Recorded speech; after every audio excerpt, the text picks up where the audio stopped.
Right, isang magandang araw po sa ating lahat.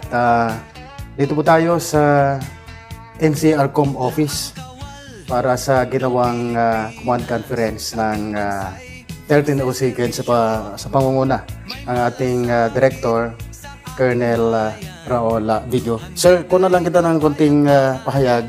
Ano masasabi niyo po doon sa ginawa nating command conference at gaano kahalaga ito para sa atin pong Community Defense Center?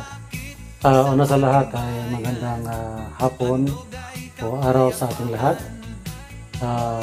Yung ating ginagawang RRU conference, ito ay ginagawa natin regularly para mapag-usapan ang mga nagawa natin for the past quarter and to discuss again yung future activities natin for the next quarter. So, dito discuss yung ano yung ating nagawa, ano yung ating hindi pa nagawa, at ano yung ating mga dapat gagawin pa for the next quarter. So, napakahalaga po ito sa atin para maintindihan ng lahat. At dito rin ang venue, right venue, para ma-disseminate natin sa ating mga kasamahan na mga reservists kung ano yung mga programa ng gobyerno, programa ng Armed Forces of the Philippines sa ating Reserve Force Development. Doon po sa command conference na sinagawa kanina, ano po yung pinaka-gist ng mga napag-usapan natin? Marami po siyang pinakamahalagang pag-usapan doon, yung mga na-clarify, yung mga issues and concern ng mga tropa natin about doon sa annual duty training, and of course yung mga activities natin na ginagawa, at saka yung mga dapat natin gagawin kasi may mga activities tayo nagagawa na hindi na po nasusulat. Kaya sa ating level alam natin yung ating ginagawa, pero sa headquarters hindi nila alam kung ano yung ating ginagawa, kaya ating sinusulat para may report sa kanila. Ayun, oo. So, may mga nakita po ba kayong nais ma-improve doon sa pag-uusap? Opo, marami naman tayong dapat pag-usapan ng mga ganyang bagay. Sa lahat na po, kaya nagkakaroon tayo ng conference, nagkaroon ng meeting, para ma-enhance pa natin yung ating mga nagagawa. Sabi ko kanina, kung ang ating nagawa ngayong quarter ay 100%, dapat sa next quarter ay 101% na yung ating gagawin. Ayun, oo. So, doon po kasi I understand puro mga officers ito, no? I hope na naklaro yung lahat ng mga rules and tasking ng bawat starting from the brigade and down to the level of battalion hanggang sa Charlie Company. Ano po yung talagang naging guidance nyo doon sa pag-i-improve nitong smooth operation ng lahat ng mga programs and services na mayroon tayo sa CDC? Of course, yes. Ang nang-attend kanina ay officers from the brigade and officers from the battalion. And of course, kasama rin ang ating mga KNCOs. Doon yung Sergeant Major, mga First Sergeants, at mga Chief Clerks ng bawat seksyon. Ang gusto ko lang nito mangyari talaga kanina ay magkaroon tayo ng collaboration ng activities from the brigade down to the battalion. Hindi po tayo pwede magkanya-kanya. Wala nang activities ng isa, supportahan natin. Ang activities ng bawat isa ay dapat collaborated and coordinated sa CDC, sa headquarters, at saka sa battalion o sa brigade. So napakahalaga ng interoperability from the top hanggang sa ground. Yes, napakahalaga po. Oo.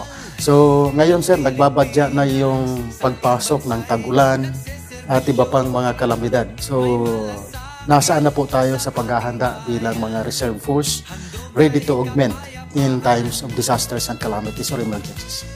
Mula pa noon ay ang reserve force ay lagi nakahanda na tumulong sa kahit anumang disasters na dumating sa atin, sa bansa natin. Sa part naman ng CDC natin dito sa Quezon City ay lagi tayo nakahanda. So mayroon tayong mga inihanda mga equipment lalo sa search and rescue. May mga trainings tayong ginagawa para paano i-handle ang situation. Halimbawa, mayroon tayong Birino naman sa atin na yung Quezon City is nasa malapit sa fault line o daanan ng fault line. So nakahanda pa tayong training yan. Actually, mayroon tayong parating na training about sa collapse structure training for this third quarter. And last year, mayroon tayong ginagawang gandang training para lalong ma-enhance natin at ma-refresh yung mga dapat ang gawin sa ibang tropa natin. Yun, napakaganda. No? Marami pala tayong mga activities. Okay, sa atin pong members ng Laang Kawal sa buong Quezon City, gaano po kadami ito sa record po ng ating CDC? Sa honest to goodness na record ng ating Laang Kawal, noon, marami talaga siya. So, parating natin dito sa Quezon City, nagkaroon tayo ng cleansing sa list. Yung list versus actual. So, at talagang binilang kung ilan talaga yung actual na very active sa ating every time na mayroon tayong information. So, more or less sa ngayon, if we will combine this brigade and the battalion, nasa tayo? Nasa 600 plus. Wow, 600 plus, marami pa rin, ano? But siguro need natin ma-encourage ulit na makabalik sa atin yung ating mga kapwa Laang Kawal na dati ng member. Yes, of course. Mayroon tayong effort na yun na ginagawa. Tumadalaw tayo o ating pinapuntahan yung mga barangay officials.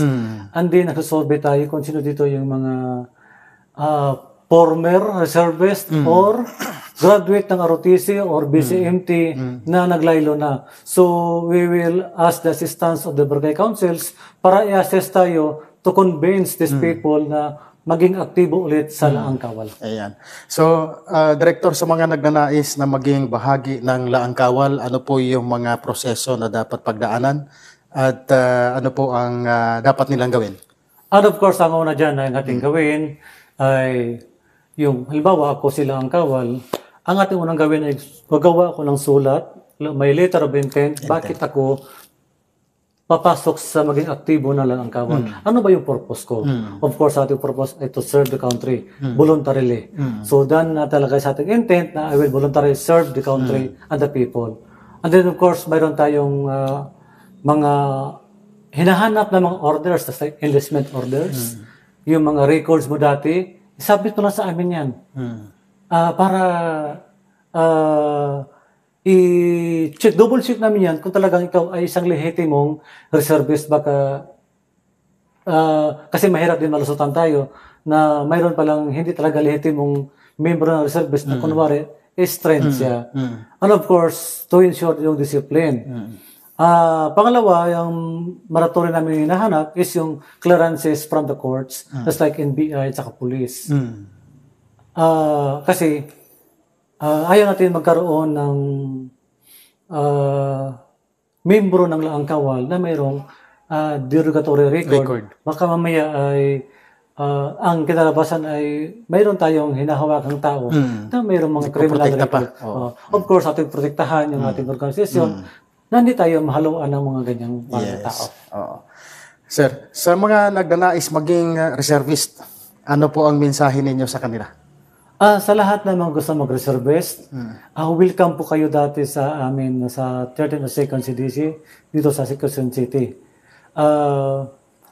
Ang aming kampo po ay nandito sa Camp Aguinaldo. Magtanong lang po sa gwardiya sa gate kung nasaan po yung CDC at kayo po ituturo. At welcome na welcome po kayong lahat dito sa amin, lalo na yung mga taga Quezon City. Masaya po at makakataba ng puso ang magserbisyo sa bayan at sa kapwa-tao. Okay. So, yan po. Nakapatnayan natin ang director ng 1302nd CDC, si Director Bigo.